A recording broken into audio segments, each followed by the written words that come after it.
लातूर जिल्ह्यामध्ये कामगार आक्रमक झाल्याचं पाहायला मिळतंय आणि हे कामगार जे आहेत ते रस्त्यावरती उतरले आहेत।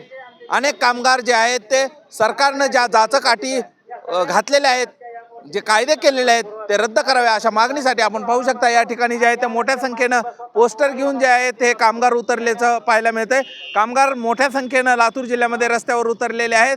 काय मागणी आहे, कशासाठी हे रस्त्यावर उतरले जाणून घेऊया। माझ्यासोबत काही कामगार आहेत, त्यांच्याकडून जाणून घेऊया। रस्त्यावरती उतरलात कशासाठी, काय मागणी आहे तुमच्या?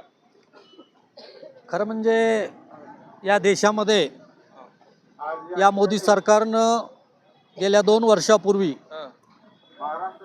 या देशामध्ये लागू असलेले जी 29 कामगार कायदे होते ते रद्द करून 4 संहिता त्यांनी लागू केल्या आणि त्या 4 संहितेचा परिणाम म्हणून या देशातल्या काम करणाऱ्या माणसाचं काम हिरावून घेण्याचं पाप हे सरकार करणार आहे।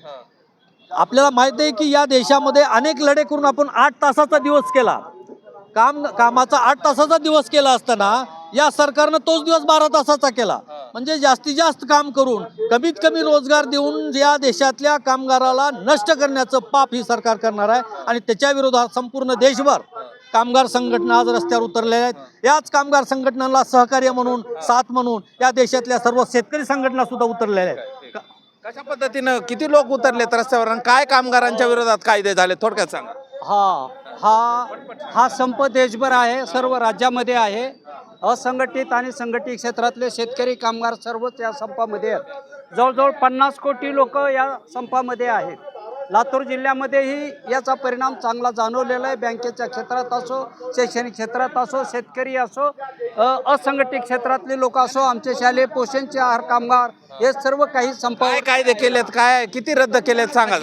खाजगीकरण ते रद्द झालं पाहिजे। मूळ बेसिक आमची मागणी आहे, अमेरिकेचा करार रद्द झाला पाहिजे, ती आमची मुख्य मागणी आहे। सर्व काही अमेरिकेच्या विरोधात जी काही धोरणं आता त्यांनी चालू केलेले आहेत भारताच्या बाबतीमध्ये ते सर्व रद्द झाले पाहिजे। शेतकऱ्यांचे सुद्धा कायदे इथं आहेत, ते कायदे जरा नीट व्यवस्थित इथं लागू झाले पाहिजेत आणि अमेरिकेचे जे धोरण आहे त्याला आमचा पूर्णपणे विरोध आहे। इथं जी काही 19 जी काही कायदे होते ते 4च केले। भारत सरकारने युनोला लिहून दिलेलं आहे की आम्ही इथल्या कामगार आणि कर्मचारी आणि शेतकऱ्यांना आम्ही पूर्ण संरक्षण देतो। नाही संरक्षण, आता पूर्ण संरक्षण काढून टाकलेलं आहे। नाही कशासाठी आला आज? पगारवाढीसाठी आला आज। 25 वर्षाच्या नोकरी करता आम्ही, तर आम्हाला पगार वाढ नाही, काम होऊन खाली करलेल्या आम्हाला पगार कायम करून घेतलंच पाहिजे आणि 10,000 पगार दिलाच पाहिजे सरकारनं, तरच सरकारची बरीगत आहे ना, तर खुर्ची खालीच करावं लागेल। सगळे देशभरात कामगार आला रस्त्यावर, लातूरात काय प्रश्न आहे? लातूरातच आहे सर, लातूरच जिल्हा आहे, कुठे जावं आम्ही? लातूरलाच यावं लागतंय आम्ही। मग काय प्रश्न आहेत महिलांचे? 2,500 रुपयामध्ये का होणार आहे? काहीच होईना झालंय।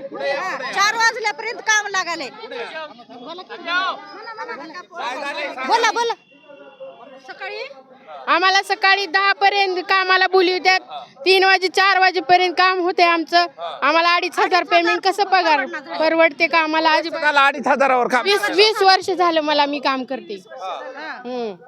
मग शासनानं आमच्यावर एक्स घ्यायला पाहिजे, आता घ्यायला पाहिजे की नाही आमच्या गरीबावर? आता 3-4 वर्ष झालं पगार आम्हाला नुसतं वाढीतं म्हणजे तर अजून काही पत्ता नाही आम्हाला वाढायचं। पगारच वाढणार। अनेक कामगार जे आहेत ते रस्त्यावरती उतरलेले आहेत। त्यांची मागणी जी आहे ती मागणी जी आहे त्या मागण्या आहेत आणि कायदे केल्यात आलेले आहेत, हे कायदे रद्द देखील करण्यात आलेले आहेत। त्यामुळं हे सगळे कामगार आक्रमक झालेले आहेत, रस्त्यावरती उतरले आहेत। देशभरात आज जे आहे त्या कामगारांचा संप पाहायला मिळतोय। भारत बंदचे हाक देण्यात आले होते, लातूरमध्ये देखील त्याचे पडसाद पाहायला मिळत आहेत। मोठ्या संख्येनं लोक जे आहेत ते रस्त्यावरती आंदोलन करत आहेत, रस्त्यावरती उतरले आहेत। त्यामुळे या सगळ्या आंदोलनाची परिपाक काय होतो, या सगळ्या आंदोलनानंतर सरकार काय भूमिका घेतं याकडे देखील सर्वांचं लक्ष असणार आहे। हा व्हिडिओ तुम्हाला आवडला असेल तर सर्वांना शेअर करा, चॅनलवर नवीन असाल तर चॅनल सबस्क्राईब करा। धन्यवाद।